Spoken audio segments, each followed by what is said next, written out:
nossa próxima conferência. Convido o Dr. Javier Masquirro.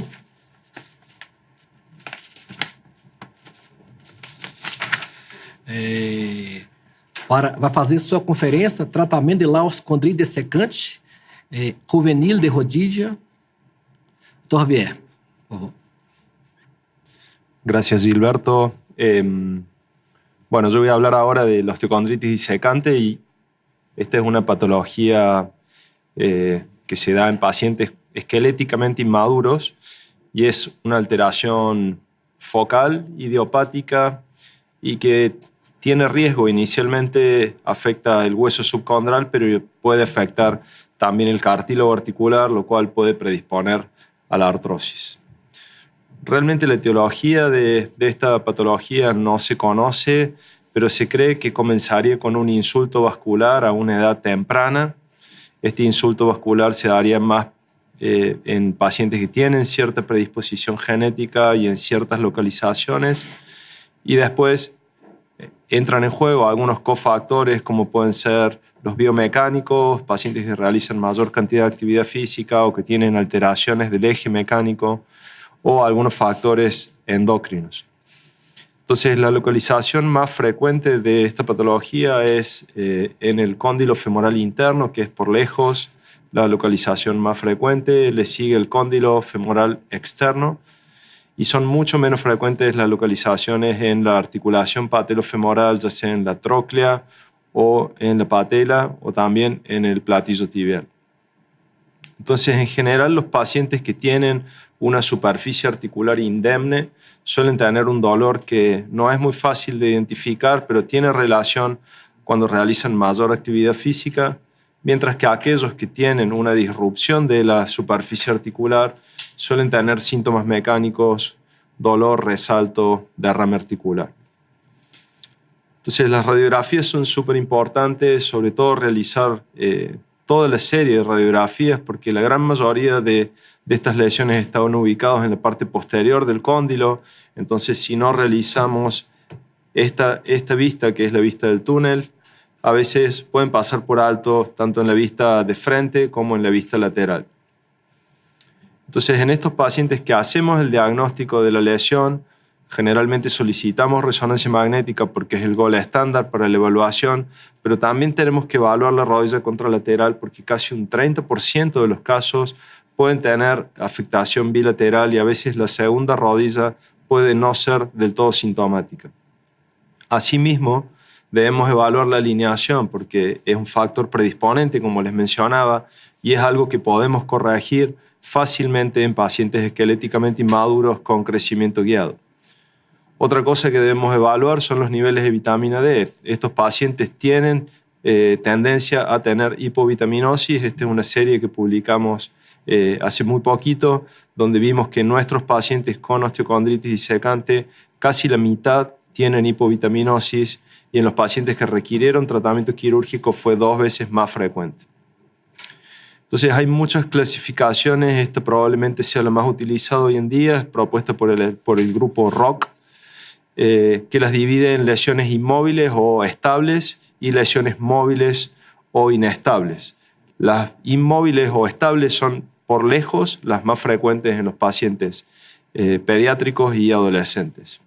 En estos casos que tienen lesiones estables, el tratamiento conservador es el tratamiento estándar para iniciar el tratamiento en estos pacientes y generalmente incluye un periodo de inmovilización sin apoyo, otro periodo en el cual realizan rehabilitación sin deportes y después una readaptación al deporte y un retorno supervisado.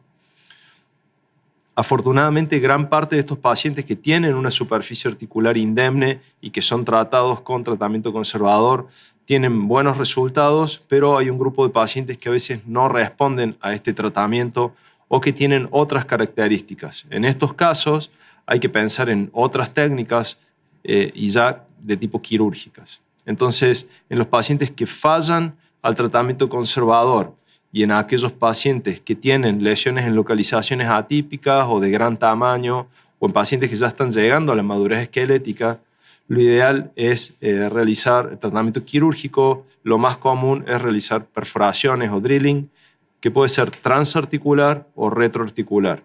Los resultados que comparan ambas técnicas demuestran que la tasa de curación es muy similar. Este es un trabajo que publicamos hace 2 o 3 años atrás, y este es un trabajo que se acaba de publicar, es un estudio multicéntrico en el cual no encontraron realmente diferencias significativas en cuanto a los resultados funcionales y a la tasa de curación a 2 años con ninguna de las dos técnicas. Yo prefiero utilizar técnicas retroarticulares porque no dañan el cartílago articular, y lo que se busca es realizar perforaciones que atraviesen esa capa más esclerótica de la lesión y generar canales vasculares que permitan la cicatrización. Una de las desventajas que tienen las perforaciones retroarticulares es que en la visión de frente la imagen puede verse perfectamente, pero en el perfil es difícil de ver por la superposición de imágenes. Entonces, esta es una técnica que publicamos ahora que utilizamos para identificar en el plano lateral la lesión y minimizar la exposición a rayos.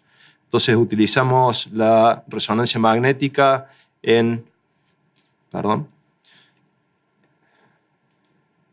Utilizamos la resonancia magnética en T1, identificamos la zona donde se encuentra la lesión en su máxima extensión.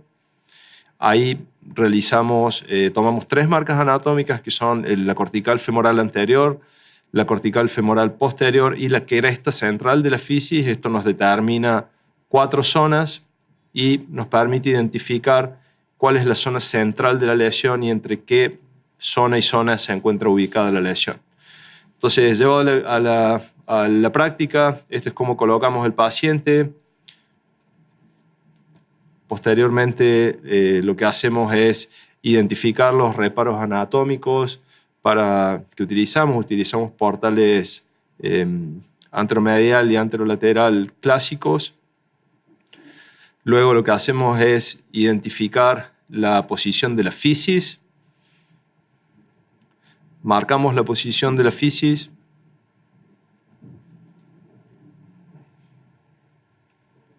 Y marcamos la zona donde pensamos entrar por debajo de la fisis. Hacemos la artroscopia diagnóstica, confirmamos que la superficie articular esté indemne. Realizamos estas perforaciones, colocamos la primera clavija bien central, tanto en el frente como en el perfil, utilizando la marca que habíamos utilizado previamente, y pasamos posteriormente múltiples perforaciones retroarticulares, preservando la fisis con agujas de Kirchner de 1,6. ¿Cómo es el postoperatorio? Son 6 semanas sin apoyo, muletas y férulas, con rango permitido. A las 6 semanas realizamos el primer estudio y entre las 6 y las 12 semanas hacemos fortalecimiento progresivo y apoyo progresivo también. A los 3 meses realizamos radiografías, resonancia magnética y el retorno al deporte suele ser entre los 3 y los 6 meses dependiendo de la evolución.